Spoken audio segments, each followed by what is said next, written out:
So, thank you, first of all, for taking some time to be with us tonight, neighbor.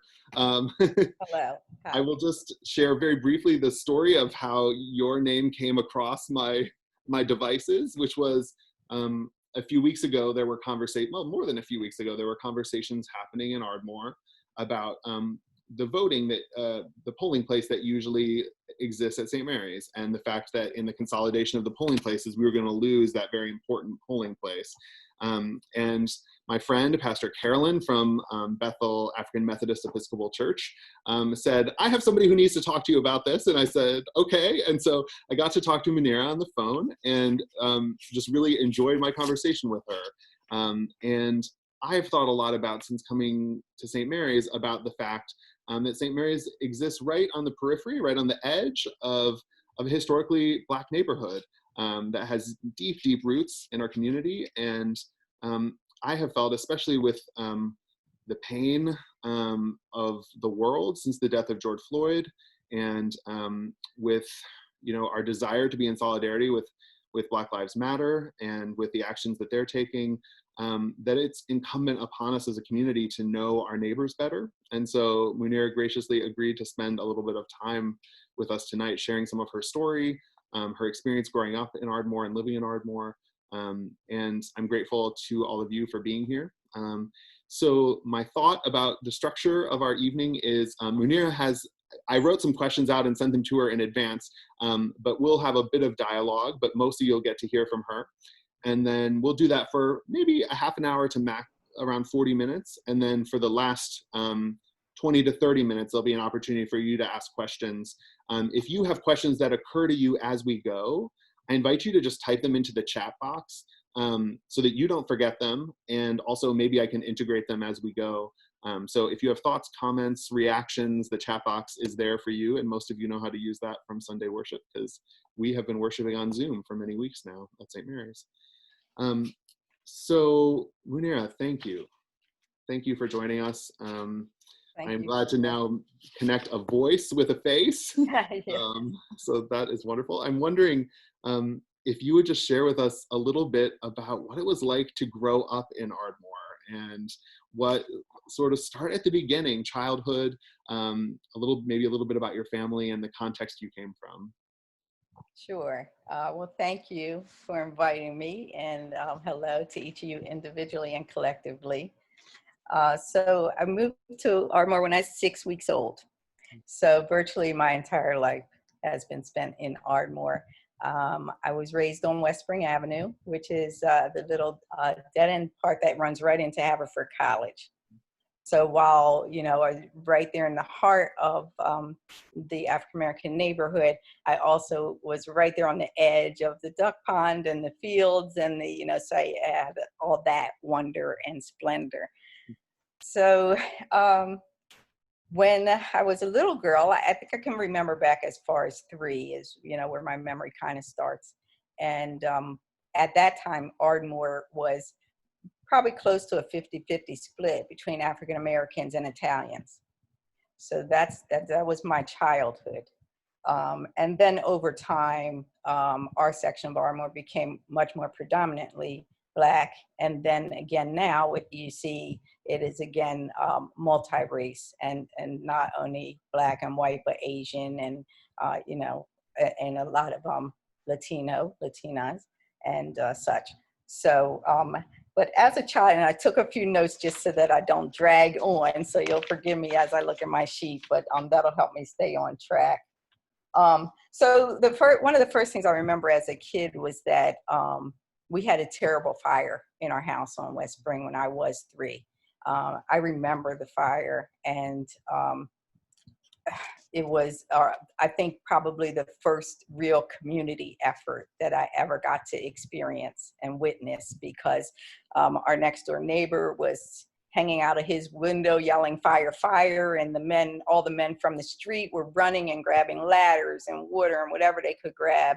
It was the middle of the night, and my father was working an overnight shift at the Ardmore Skating Club, which is just the end of our street, but he was not there nonetheless, and my mother had 6 children from the age of 5.5 to 6 months old to try to get out of that house in the middle of the night. So it was very traumatic, and the neighbors were so supportive. And when I thought about it today, when I was thinking about the stories, I realized it was all the Black neighbors who came and rescued us. I don't remember any of the white neighbors being there. That's odd. Just as a 3-year-old, I didn't put it together, but I did realize that. And that, I think, is indicative of just the type of people that we are in general. We're just that when something comes up, we go to it, we do it to the best of our ability, and we try to hopefully make things better for whoever is being affected at the time. That's just our nature. And so I remember all that. I remember one of the families on the corner took us in overnight and for the week until we could get another house on the street, and which my father did do quickly. But so I want to tell you at this point then, I am biracial. My mother is white German and my father was a very, very brown-skinned African-American, born and raised in Malvern, PA, and my mother was born and raised in Buffalo. Two very stark different upbringings and lives. And I think one of the reasons why I'm able to do the work I do is because I lived in a household where I literally watched how two very different backgrounds can learn to work together for the betterment of their community, which was their 6 children. So I think I have a perspective that a lot of people don't have, because I know that it can happen. I know it can work. And I can see things clearly as they're happening. I can kind of pick out what's going on and how we can maybe work it out or make it better. So, so that's my early childhood. And then I think you asked about maybe some of the racial dynamics on the main line when I was a child. So yeah, it's part of the first question. So it's okay to move on to that, Sean? Sure. Okay, sure. So, so again, like I said, half Black, half Italian. We had a dear, sweet Italian lady right across the street, Mrs. DeFabio, and she would bake cookies for us. And she and my mother had a nice friendship. And I think that was another thing that affected me a lot as a child, because I did grow up with a mother who had white friends because she was white. And most of the African-American children did not, almost none of them, their parents had white friends at that time. It just wasn't a time when Black women and white women coexisted like that. So I had the benefit of having more white women in my life growing up than most in Ardmore. And my father was a self-taught master locksmith and keymaker. So he was the locksmith for the police department and the school district and all the neighbors. And so he also exposed me to a lot of families and the police and such in ways that most of the African-American children in Ardmore would not have been. So all these things lent to our growth and support.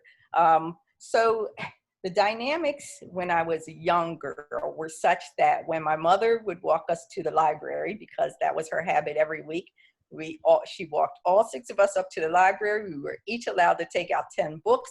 We brought them home. We had to keep track of them. We read them. We traded with each other. And next week we took them back and we got 10 more books each. That's 60 books a week, right?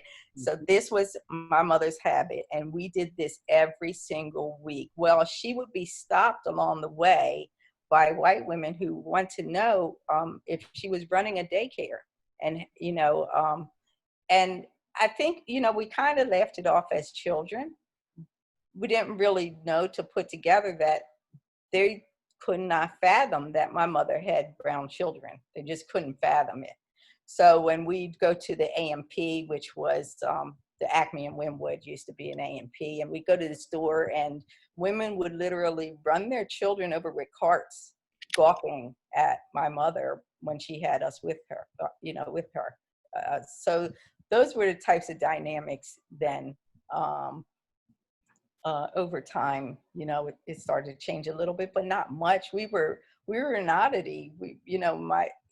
My parents being together, marrying in 1958 in this world, let alone living on the main line, was just such an oddity. So a lot of the times we were stared out just basically because we were biracial and no one had ever seen a biracial child before.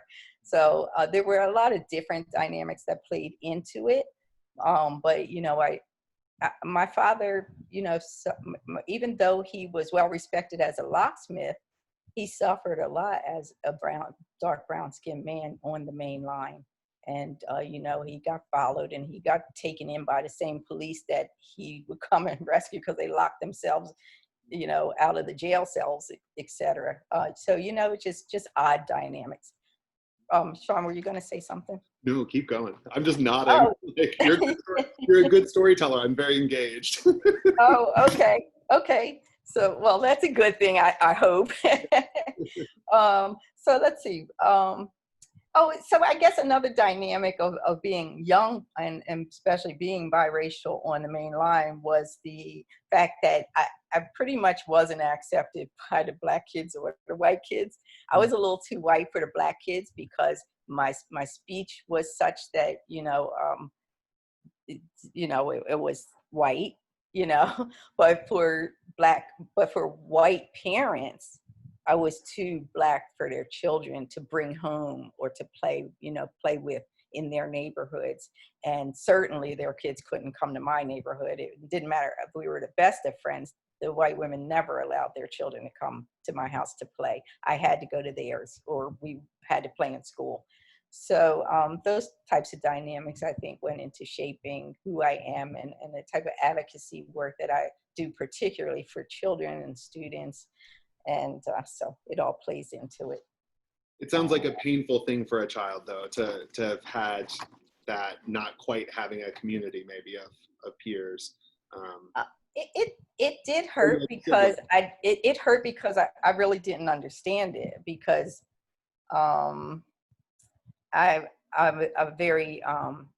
always had a very gentle nature. I have always had a very close connection with God, and my love for creation was just so genuine and innocent that I never understood. Still to this day, I don't understand things that happen against the nature of creation. I just don't.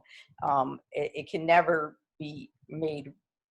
You can never make me think that it's right when it goes against what I believe that God has said and the way that God has created us and what God has meant for us to do while we are living here on this earth.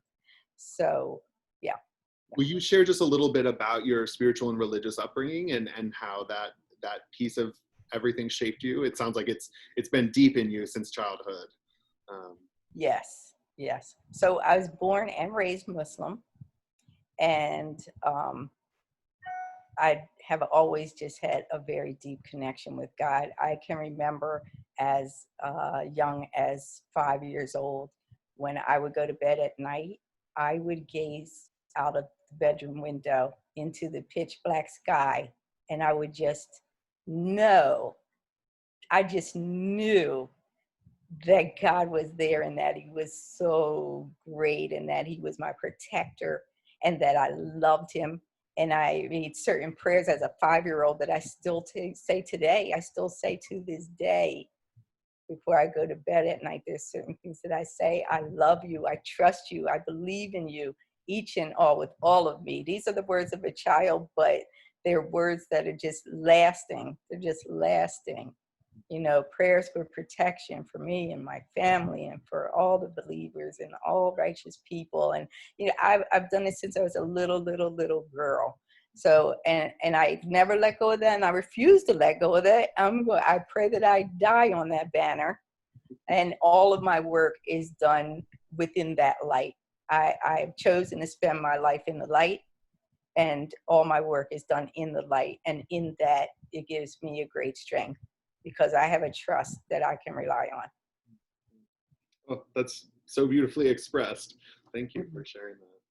Sure. Are there other things about childhood or school, or sort of even transitioning from younger childhood to, I'm not exactly going in order, but just, are there other pieces of childhood that you would want to lift up or reflect on? Yeah, I think, it came up a little bit in one of your further questions, but I don't mind addressing that now. I think that, so I guess one of the things I didn't take notes on, but I'm just realizing now that I didn't take any notes on it, is that, um, again, I think because of my mother and her advocacy for her little brown children in the school district and such, I had a relationship with teachers that other African Americans in our community did not have. My mom was the type who to, you know, if she found out that a teacher lived far away and had to be back at 7 o'clock for a musical, my mom would invite them to dinner, and they'd come have dinner with us in Ardmore and go right on back over to Welsh Valley or wherever they needed to be, Bryn Mawr Elementary School, and do their show. And if they lived too far and were too tired, they came back to our house and went to sleep if they had to. That's just the type of mom that I had. And so I had closer relationships with teachers, so I benefited more from the education because I had teachers who loved my artwork and would bring me home after school because she just wanted to teach me how to batik when the rest of the children were still coloring. I mean, just experiences like that. And they all really, helped me grow and live and learn. And then I, in turn, was the type who would go and sit on the sidewalk and teach all the little kids what I learned. So, in that, our community was able to grow more than just myself and the benefits that I received. Yeah. So, of course, I had, the flip side where there were some not so pleasant things that happened with teachers and with, I can remember in fourth grade at Bryn Mawr Elementary School, there was one teacher who he was an old white man. He taught science, and sadly he had a penchant for Black boys, and he had a closet. And if any of them acted out in class, they had to stay and go to the closet with him after class. And it was damaging. It was damaging and it was painful, and we all feared for them every time we knew they had to go in the closet. And the school did nothing. This went on for certainly our whole time at Bryn Mawr Elementary School. And so, this is the flip side, the sad side. Those same boys that I went to elementary school with, all the way through school, they were pushed through. They were used for their sports and their athletic abilities, and they were pushed through. If they didn't make a C or a D to pass, they were given a C or a D to pass because they knew they needed them on the fields the next year. Ultimately, I graduated from Harrington High School, one of 7 Black children, and I have to say that out of us 5, I would deem functionally illiterate to this day. To this day. It's just sad. It's very sad. I know guys who then were sought by colleges because of their athleticism, but because of their grades, they couldn't go, and society just dropped them. I have friends who were told by guidance counselors, go, learn labor. You'll never, get another job other than that. So just go to Votech, get a trade. That'd be so great. That was the norm. That was the norm. I graduated in 1979, and that was the norm. So I think when people look at our community in Lower Merion in particular, that will be one thing that I ask everyone to really be cognizant of, because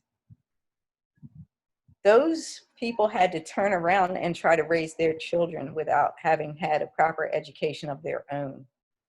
And how do you teach a child when you don't understand the math or the English or the science yourself? How do you do that? You don't. You can't.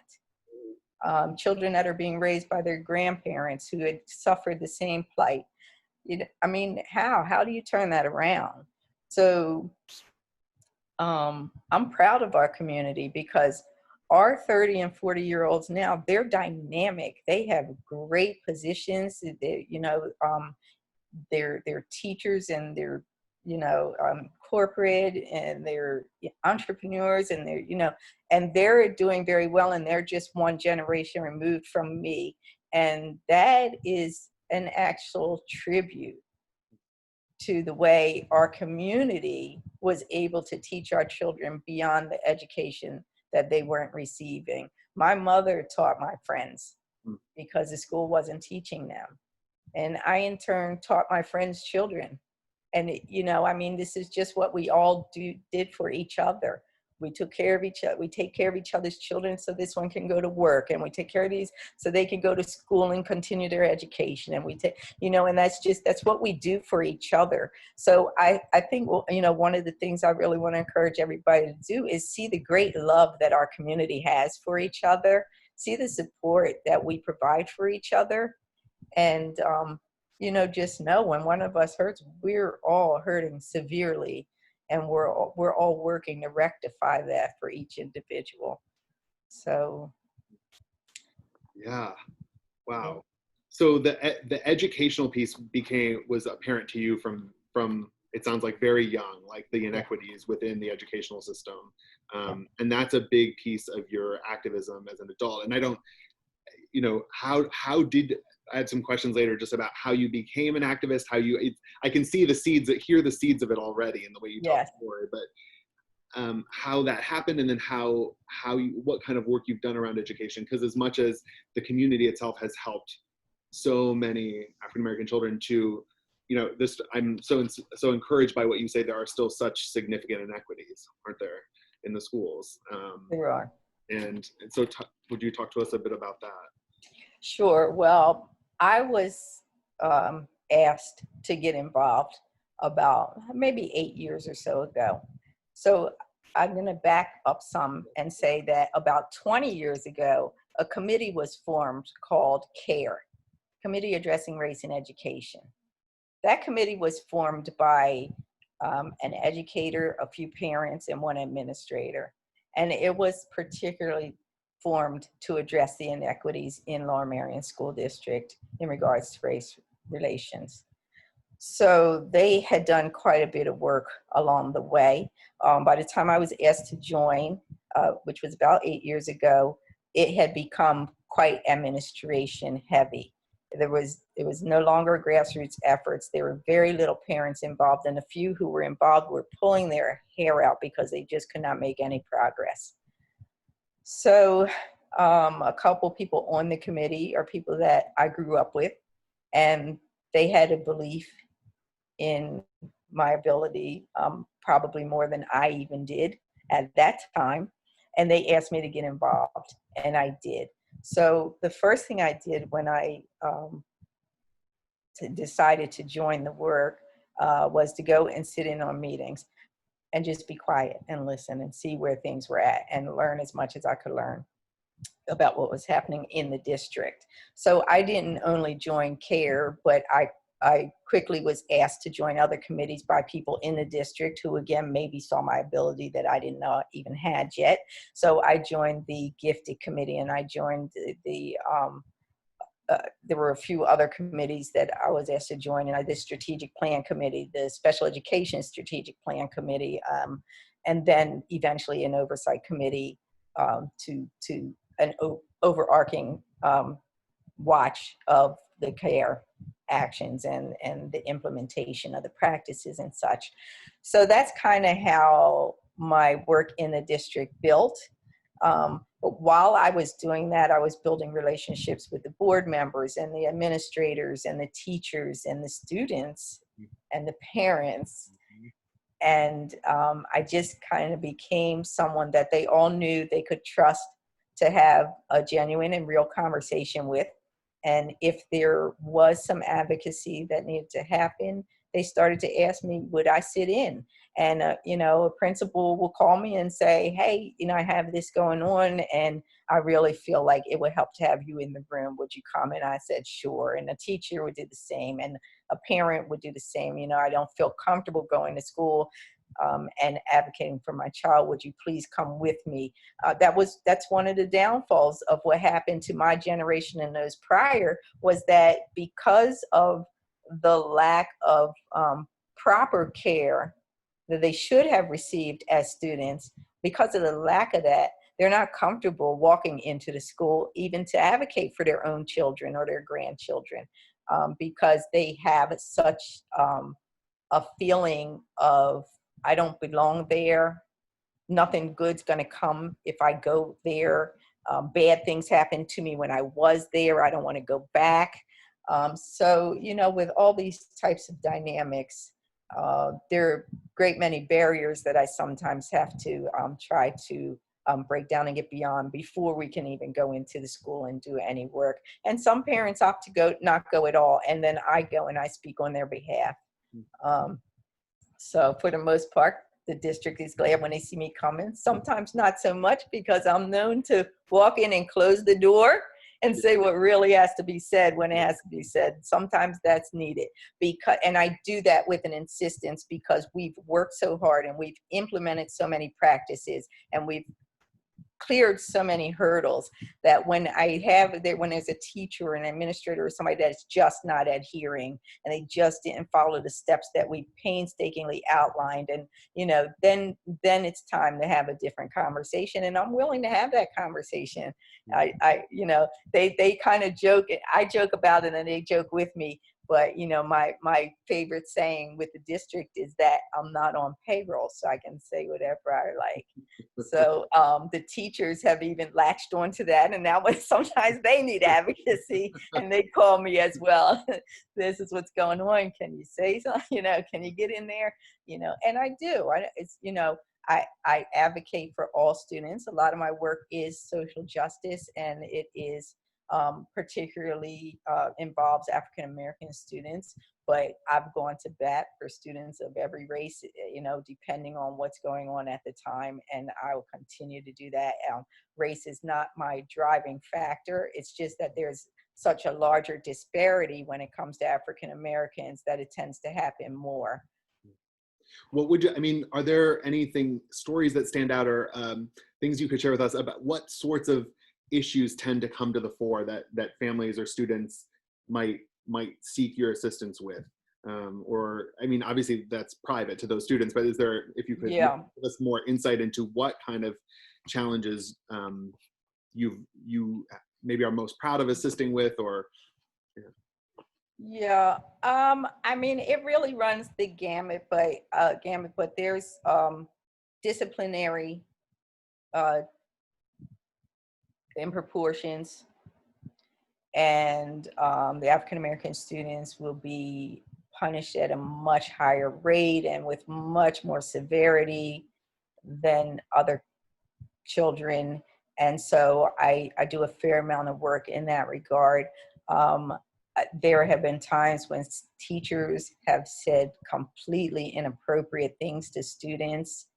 And I had one last year where I was called in, and this was not an African-American child, but I was called in because this child had spent time in a Middle Eastern country and he loved it there. And then he came here quickly, and it was a big uprooting for him. And he had a situation where he needed to be interviewed by a teacher. And when she found out what country he was in, she made a comment about everyone in that country were terrorists and needed to be locked up in cages. And the child, of course, was so hurt. These were his friends. These were, this was his beloved family. He wasn't from there, but because of his mother's job, they moved there for some time, and he grew to love the people in the country. And and so for the teacher to say something like that was just, so fortunately, my work is at a level now where I was able to just send a quick email to his assistant superintendent, go in, we sat down and we hashed it out right then on the spot. And, I left it to them, the district, to handle things with the teacher as need be. I don't really get involved in that part of it because, that's that's not open game for people to know, but I do trust that they handled it properly. And those are the types of things. It really can be anything. It can be anything. You've developed such a unique role. I mean, this is a really remarkable and unique unpaid advocacy role that, I mean, I feel really inspired by the amount of time and passion and care that you devote to this, because this is not your job, right? Like there's no, and, and in addition to that, you've now started some new work that I recently with Neighbors Helping Neighbors. I wonder what else you would want us to know about the work you do or the things you care about in terms of your work in the world. Well, Neighbors Helping Neighbors is something that developed out of the COVID crisis. So the school district, when school, had to shut down, the school district decided that they were going to continue their free lunch program and give free lunches to the students who were already receiving free lunch, so that they would not go without food during the day. So there came in my advocacy. It popped in, and then I said, well, wait a minute now, they're not the only children who are going to need food. A lot of families are not able to work right now, and a lot of families are going to have to decide between putting food on their table and maybe paying a bill or something. So hey, let's try to keep in mind that we can't limit just to your list of who needed food yesterday. We have a lot of people who are going to need food today that weren't on that list. So, thankfully they agreed, and they said that, any children that needed the help could get it. So, so there were a few families who could not get there to get their lunches. There was a pickup point in Suburban Square, and some of the parents may have been working during that time period, or they didn't have a car, or whatever the circumstance. In the middle of the day, right? Which is so convenient. Sure. It was the middle of the day. And when they first started it, they were giving the lunches out on Monday, Wednesday, and Friday. So you literally had to go 3 days a week in the middle of the day to get your lunch. And there were families that couldn't. So they reached out to Reverend Cavanis, and she reached out to me and said, hey, what can we do for the families that need this? So I quickly was thankfully, able to get on the phone with some friends and other people who do work, advocacy work with me, and developed a network quickly of drivers and a list of households of people who were not going to be able to get their food. So we started driving and delivering to them, and that grew and grew and grew. And now we are delivering to, I think we're delivering to the school lunches to 70 or so families, children. And then that quickly turned into, well, they don't only need breakfast and lunch, but these families need dinner and they need stuff on the weekend. And so that grew into us starting to get food from a local pantry on Buck Lane. And I became proxy for many of the families, and I was able to get their food, and whenever they could give me a little extra, they did. And we're now servicing another 60 families, the equivalent of 175 people with the pantry food. Some of them are the ones that are receiving school lunches, some are not. There just was such a great need, and it all happened so swiftly that, we just put things in place as quickly as we could.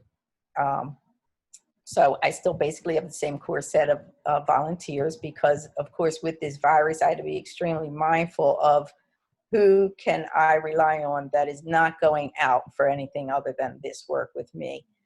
And so I have volunteers that I know were staying in, and they were not exposing themselves. And when they came to work with me, they knew before they even got in their cars, the gloves had to go on, the masks had to go on. When in between runs, they have to disinfect their cars. I mean, I had very strict measures, but it's crucial because we're sending food into people's households.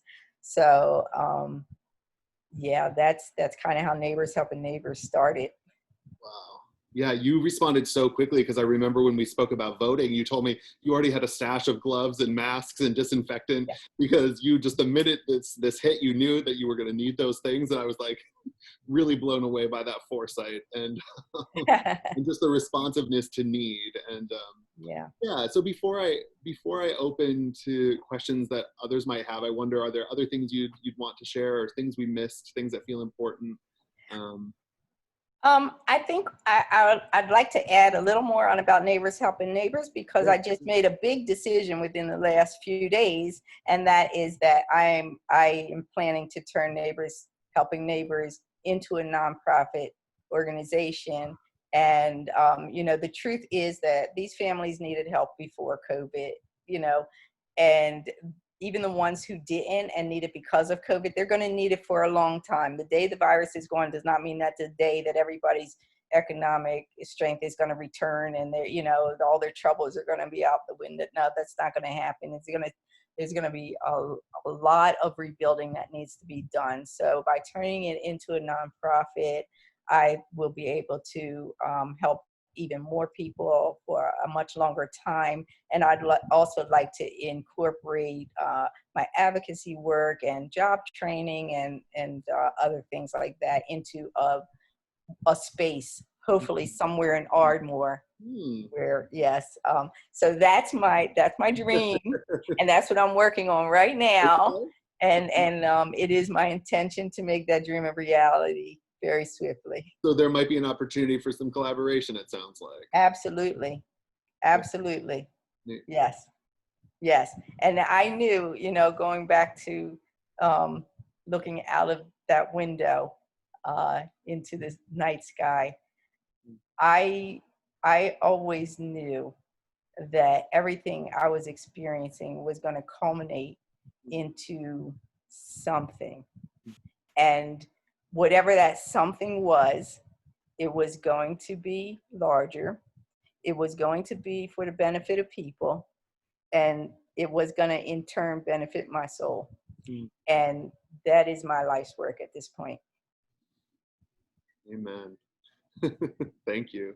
Thank you for giving us a window into it and into your spirit, which you described it as gentle earlier, and it's gentle and it's also strong. And I feel all of that together at once, and I'm grateful for it. And it's funny because even on the phone, I felt like I could hear that the Yeah. that you have about things. So I'm really moved by that. So a number of people have written questions that they were thinking about, but I want to invite folks who have questions to unmute yourself and to ask it of Muneera. So if you have something you'd like to ask or something you'd like to reflect on with her, please, now would be a great time to do that. And I'm not going to go back through the list of questions because I don't know. Some of them got answered and some of them didn't. So feel free to verbalize what you wrote if you still want to ask it. Sure. And we can do this again, so we don't have to address everything tonight. I'm Kathy Meermans, and I live at Haverford College. And I'm just wondering if anyone in your family was ever a locksmith here? My father. Yes. They're at the college. Yes, my brother. Yes, we knew him and we loved him. Daoud Walker. Thank you. My son was friends with his son. With Lil Dal. Anyway, I wanted to know. I know it's. Did you ever go to the Ardmore Avenue School, and did you know about how it was closed? I mean, that's a story that I've heard little bits about, but never heard the whole story. And it was right across the street from where we go to church. And so. Yes. I did not attend Ardmore Avenue School. It was disbanded before I started elementary school, so I went to Bryn Mawr Elementary School. My son's father, however, did attend Ardmore Avenue School, and of course, I've heard lots of stories about it. Right. He's in the other room. I could call him in here and he can tell you a few things. But Ardmore Avenue School was such that Ora Pierce was a commissioner for 16 years. You remember Ora Pierce? I remember the name. Yeah, we've been here for 40 years. So. Okay. She was a strong advocate in getting the school closed, because she would go over there and she would go check on her children, and they'd be sitting at the desk reading comic books. So it was mostly black? It was, yes, it was probably all black, almost all black. Yeah. Okay. It was before the North School District was integrated. Right. So, the kids would literally be reading comic books because the teachers felt like, oh, well, at least they're reading and we don't have to, try to it'll keep us from having to discipline them, and it'll keep us from having to teach them. So, once things like that became acutely obvious, the push to have the school closed and have the school integrated happened. And those children were filtered off to several different elementary schools. My son's father went to Penn Win, and he said he's a very jovial guy, and he kind of takes things on the chin. And he if you asked him about it, his first day at Penn Win Elementary, he would tell you, well, you had to come off the bus swinging. Yeah. Yeah, and that does invoke a slight laugh, and it does invoke a smile. But when you think about it, these are kindergartners, first graders, second graders who are having to get off the bus literally and fight because they were being attacked by the white children. You porch monkeys, we don't want you here. Go back to where you came from, and they would literally beat them up as they were getting off the bus. So, that's how that all started. And yeah, I think that a lot of people don't realize really those kinds of things that went on in the main line, and because it seems so civilized now, although I know that there's a lot more going on under the surface, but under the surface stuff that it can be the worst. I'll tell you about an experience I had personally, because I attended Harcum College in Bryn Mawr. Yep. And in my first year in Harcum, towards the end of the year, I was pulling into the parking lot, and there was another girl who drove in, and she drove by really quickly, and she I was pulling into a parking space, and I think she got very angry that I parked in that space. She wanted to park there. Maybe she was running late, and she was so mad at me that I parked there before she could get to the space that she waited for me when I got out of my car. And this was a white female. Yeah. And she just started firing off at me. And I said, well, I'm sorry, I need to park. I have to get to class. Right. And she told me, she said, just get out of here, get out. She said, matter of fact, just go get your whole family and go back to the zoo where you belong. Oh, really? And I was so angry. Okay, so now this is 18-year-old me. Okay, it's a little bit different. So what year was that? So that was 1980. 1980. Yeah, we came here in 78. My children are biracial too. Okay, so yeah. the dynamics, while they were better than when I was very young, they still were quite. But it's still like everybody knows who we are because. Yeah. Oh, okay. Yeah. So I had a bad reaction, and I actually just grabbed her by her arms, and I just held her still for a minute. I was so angry, and I said, we don't come from a zoo. We're not animals. You can't say that. And I was livid. I did not strike her. I did not, but I did grab her arms and say, hey, listen, stop right now. Just stop, because you're going too far. And so of course, between the two of us, I got called into of course, into the dean's office, and it went to the president of the school eventually, and he called me in, and he called my father came, and because he wanted my parents to come. My dad said, I'm going to take care of this one. Right. So my father came, and I can remember sitting in the president's office, and he told my father they were going to expel me, that I had ruined my chances at a college career, and that I was going to be expelled. And my father said, oh, no, you won't, because this will come down on your head much harder than you will ever want or imagine. You're not going to do that to my daughter. She was harmed, and she reacted, and no, she didn't have a good reaction, but she did not initiate, so they agreed to not expel me, but they sequestered me, and they gave me a single room for the rest of my time at Harcum. Oh, woe is me. So if you had known. Right. So, but I'll tell you what, in my final year, I had that president, Dr. Doozy, he taught psychology.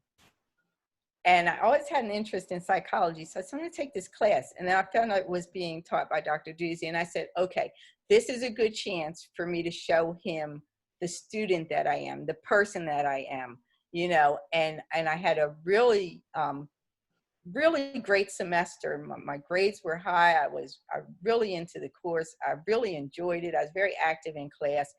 And I thought that we, you know, had built beyond what happened.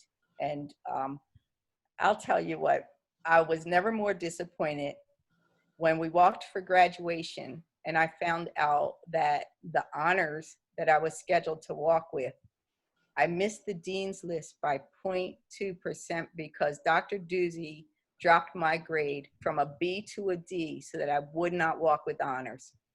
I was devastated. I've still never gotten over it. I've never gotten over it. You would. I felt like I had really put my best foot forward. I tried so hard, and I really proved myself. And boy, he got me in the end. So that when you talk about the undercurrent, the underlying Exactly. racism, that is the kind of stuff that happens, and there is no recourse. There was nothing I could do about it. My grades were set. I did not walk on with honors on the dean's list. And my kids went to Haverford Township schools, but they really, Coopertown was good, but once they got to the middle school, it was a nightmare. Yeah. And that was much longer after your experience. Okay, I'll let somebody else talk. Okay. Thanks, Kathy. Feel free to unmute yourself. Anne, were you raising a hand? Was that Anne Wright raising a hand? No, stretching. Feel free to unmute yourself and speak. I'm a parent in the district, and so I've mostly been, I guess for me, I see some things I'd like to work on, but I'm also really curious from your perspective, for those of us who would like to be allies who have kids in the district right now, what are some of the most important things you think we could be advocating for?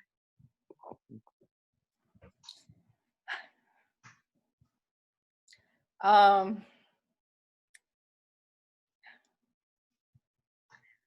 think the students would say that they just need the other students to stand with them. They need to feel like they don't need anyone to make them stand out as more than or anything. They just want to be able to stand side by side equally.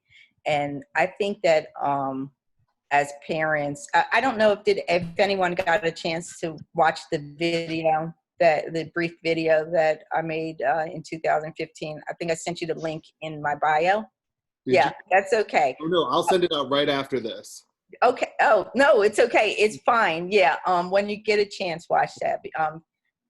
Catherine, I think that you will gain a good perspective of how the students feel.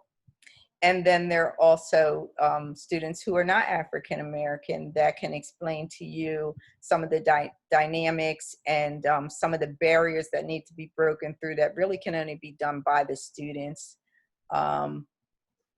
We've done a lot of work, and I'm proud of the district. They listen.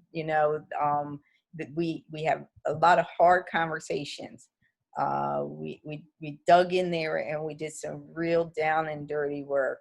But we have implemented things that, if they are followed, they will make a lasting change. So I think I would encourage you and other parents to dig in and look at the work that we've done and really look at the structure of the district, look at what the teachers are doing and others are doing, and see, if there's still disparities between what they're supposed to be doing and what they are doing. And then that is a time for strong advocacy from all parents, because, but by the grace of God, there go I. The same thing can happen to anyone's child, and while its nature would be different, we still need to all stand together. So I think that that would be one of the things that the parents could be very helpful with. Let's see, I had a point. Oh, another thing that I've not gotten them to do yet, but this is something that maybe the parents can also make a push for, is the things that we've implemented are mostly for the teaching staff and administration. And I stress, and I still believe that even the bus drivers, even the cafeteria workers, even the librarians have to do this work. Everyone has to do this work collectively, or the change will not come, because we'll always have a battle to fight with someone else. So I think whenever you create structures that can be fruitful, they have to be across the board, and that's something that you parents need to monitor, and try to really push for. Muneera, Right. is there documentation? Like, are there documents that have been created through the processes that you've worked on that we could all see? Yes. Okay. Yes. Some of it is actually just on the school district website. If you look up CARE, or you look up in race initiatives, and maybe not that terminology, you'll find a good description of the work. The imperative task force that I mentioned in my bio, that's they're doing restorative justice work and things like that. So restorative practices. So yeah, you can get a fair amount of information on the work that we've done in particularly. Yeah, great, thank you. No, that's great. That's super helpful. I mean, from my perspective, we saw a really radical difference between implementation at the elementary school that my children attended versus the middle school. Mm-hmm. So the elementary school being radically lacking, we'll say, but that principal has retired, thankfully. Okay. So. Yeah. Oh. Oh. Yes. It was, for those of you on the phone, we don't need to lie about this. I saw Nancy Winkler put up a question. Nancy and I both had children at Marion Elementary School at different times, but with the same principal. She's thankfully retired. So. Yeah. Yeah, she did not handle a situation about a bus stop with our African American neighbor very well, and then we also had a situation over an African American History Month project in the 4th grade that some of the teachers are still doing, despite 4 years of white parents saying we don't think this is appropriate anymore, and some of them are still continuing with it. And we, as white parents, we've been told, oh, that's just you. Other people don't have a problem with that. And I was like, I'm trying to raise 2 white boys on the main line, hopefully to be anti-racist, and I have a problem with this project. Can we just not do it? Yeah. Still doing it. They changed, the principal retired. So that's where I would be really curious what types of frameworks. I'll poke around so you don't have to send them to me, just to continue to advocate for those types of things. So. Yes. Mm-hmm. Oh, wow. We have time for maybe one more question if anyone wants to unmute themselves. Yeah, absolutely.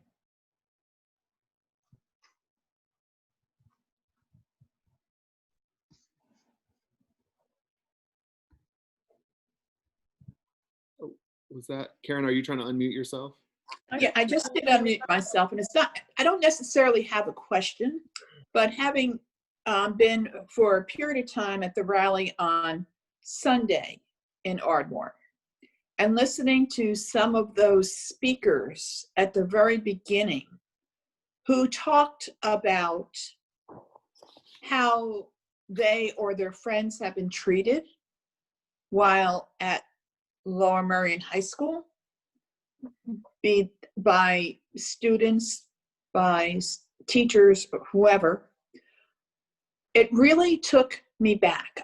I'm 70 years old, so when I have a really big imprint on my heart and my mind from what occurred in this country in the mid-60s. And I had thought we had gone by that when Obama was elected, I sat there when he was inaugurated. I sat there and I cried because I thought, thank you, Jesus. We finally got beyond this. And I realized in the past few years that it just went underground. It didn't go away, it just went underground. And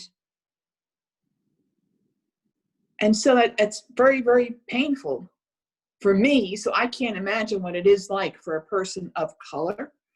And again, I have no question. I guess it's just an open comment. And if anybody of those of us who were at the rally probably felt moved by the fact that there were so many people there of all races and colors and ages that were coming together to speak against this form of hatred and violence that does still exist, and we need to get rid of it. So I'm hoping that as this series progresses, and Muneera, it was great getting to know you better this evening, but I hope, Sean and Muneera, that as we go through, as we created this relationship among ourselves, that we can speak to those very difficult issues. Mm-hmm. I've just unmuted myself to say amen to that, Karen. Thank you. Yeah. You've certainly spoken for me. Yeah. Yeah. I think you've spoken for the greater part of America.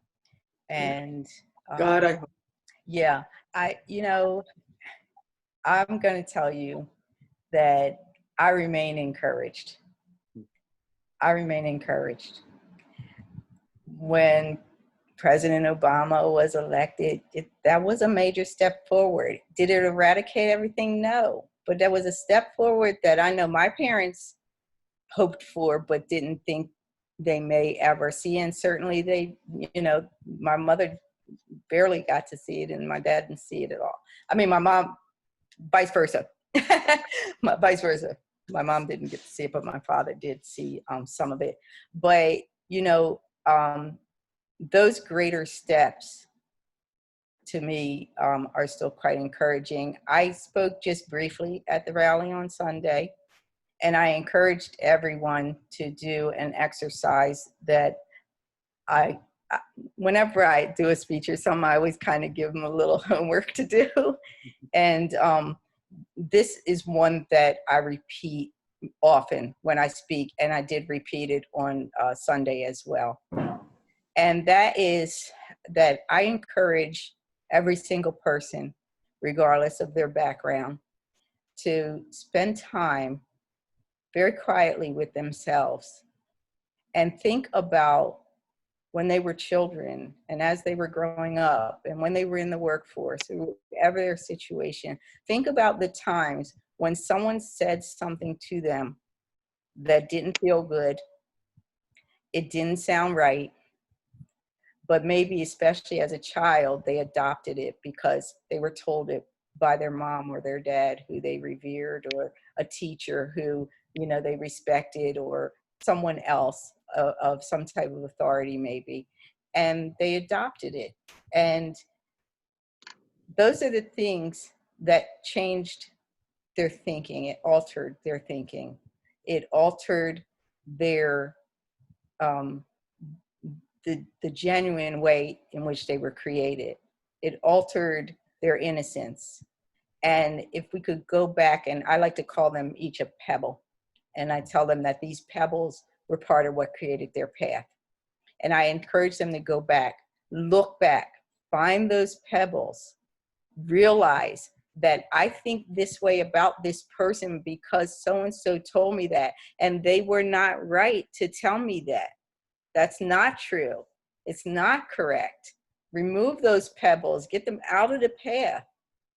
And, and these are the types of things that we can do. Another thing that I encourage people to do, sometimes I say it, is I encourage everyone to cut out a newspaper or magazine clipping of a person that is very much not like themselves. Maybe it's a picture of a Black man. Maybe if you're Black, it's a picture of a white child, whatever. I encourage you to pick out a picture that is so not relative to who you are and hang it next to your mirror for a week. And every time you come home, I think about the experiences you had that day, and then look at that picture and think about what that experience would have been like for them. These are the ways that we can relate and connect within ourselves, within our minds and our psyches and our hearts. These are the ways that we can connect to what's really happening to each other. And then in that, we can find a healing. So with all the, with all the scariness and the horrors and the strife and everything that's going on right now with the protests and the riots and what the police are doing and with everything, our community feels for the first time that we have a real chance of a change actually occurring. We hear it all the time. We know we have people standing by us. We hear it said. We see it in some people's actions, but this time, so many more people are showing up. So many more people are saying, I'm not going to stand by and watch this anymore. I have to participate. I know that I can be a front line between them and the police because the police aren't going to injure me the way they're going to injure them. I know that I can, stand and watch at a safe distance if I see a black guy get stopped by a cop. I know I can stop and I can make sure that, it doesn't go south, and these are just the things, I do that all the time in Lower Merion Township. The police are used to me. They're like, oh, Muneera, you could, right there, see that you can sit on that wall right there, go ahead, get your camera out, whatever you want to do, but just stay there where it's safe, because they're just so used to me doing it. But I do that. I'm uncomfortable when I see 5 police cars and one car with 3 20-year-old African-American males in it on dark South Gulf Road with no lights. I'm uncomfortable. I have to stop. I don't have a choice. I have to stop. I have to make sure it's going to be okay. And, but then there's some officers that don't want me to do that at all. They hate it. And they're like, and still I do it. And I'm not encouraging anyone to put themselves in a dangerous situation, because sometimes I just, the better part of me says I have to stand up for this person, and then anything else is just not in the picture for me. But while I'm not encouraging you to put yourself in any dangerous position, I am encouraging you, if you see a situation in a store, someone's being mistreated or someone's being, on the main line, I'll tell you something that happens famously to us on the main line.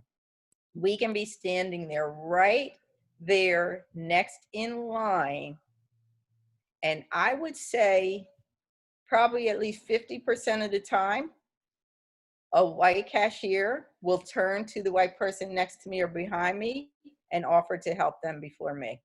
Oh my. It happens all the time. I can't tell you how many times that has happened to me right here on the main line in Lower Merion Township. When you see things like that, speak up, call them out, because it's not good. And these little things go by every single day, but for a person like me, then that might be 5 things, 10 things that happened to me just today. And so if 3 of those things somebody actually stood with me or advocated for me or something, that makes a difference in my day. That helps, and that can help change things. By and large, African Americans are a loving and forgiving people. Mhm. And one of the things that I know will happen the more that white people stand with the Black people, one of the things that I know will happen is that it's going to change a feeling inside the Black person. It's going to, because we're so not used to that happening. that it's going to stand out, and they're going to be thankful for it. You know what I mean? And these are the things, you know, we need to change their thinking as much as we need to change white people's thinking. Everybody's thinking has to be altered because we're all walking around in a suit of armor that was not built for us. It was built by the forefathers who sat around the table and decided we were all going to live like this for the rest of our lives and the rest of our country's existence. We're just going to live that way. No, we don't have to. Okay, who said? You said, okay, well, so what? That's over. You know, we don't want to. You know, and that's why I'm so encouraged by the generation below me. My daughter's 28, my son's 21, and I look at them and I look at their friends, and their generation says, no, we don't want to live like that.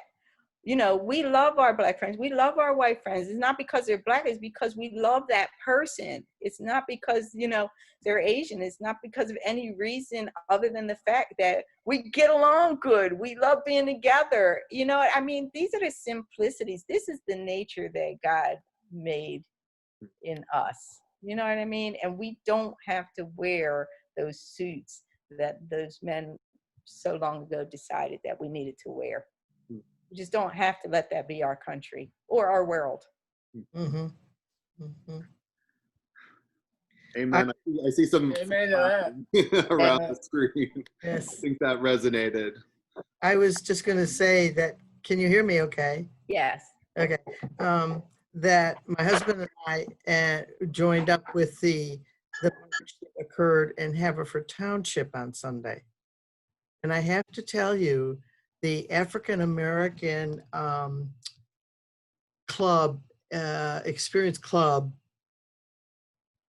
organized, pulled together, and did all the speaking at this rally. There were somewhere, I estimated broadly, I'm so good at this, somewhere between 2,000 and 3,000. Someone else said maybe 2,500 people were there. Black, white, again, old, young, whatever, strollers, and so on. And it was just a wonderfully impressive setting, and seeing these kids pull this off. They were so excited that they had done it. Mm-hmm. They had never, ever, ever tried to do anything like this. And anyway, it was really, I mean, I talked to 2 or 3 of the youngsters afterwards, and I said, I'm sorry to call you kids, but I'm old, and so I'm going to call you kids. But you all did a terrific job, and I so wish I had been as articulate and fearless when I was in high school Sure. as you are now, because they are fearless. You're right. This is it. And it would appear to me that not only the older in their 20s, but many of the younger kids, high school age, they're not afraid of gay people, for God's sakes. No. They've had good close friends who are Asian or African American or Hispanic or whatever, and they know the person. And as you're saying, it's the people, it's who they know and they like.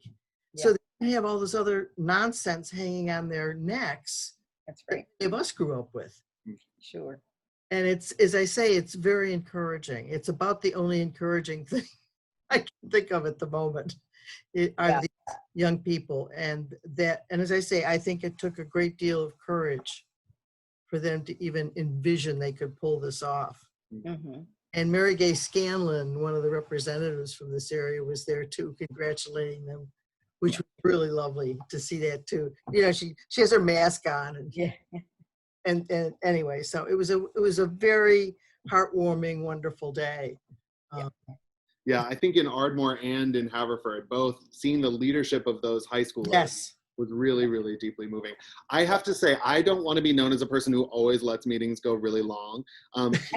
Even though I want to keep talking to Muneera. so I feel like this is the moment for us to say thank you, for us to say we are grateful for your presence, for the work that you're doing in our community, and that we would like to partner with you. And so I hope that this will not be our last time connecting. You have an irrepressible spirit and a light about you. And I'm grateful that you've shared that with us tonight. I think Absolutely. everyone concurs. Thank you. Thank Yeah. you. Thank you. Absolutely. It was wonderful to be with you this evening. And like I said, you know, you want to have another call? Let's do it. You know, I'm here. Okay. Okay. Okay. All Thank right. you So much, Muneera. Thanks to all Thank of you you for so all. much. Thank you. Thank Thank you. you. For all of you. Bye. Bye Thank bye. you Good so night. much. Good night. Night.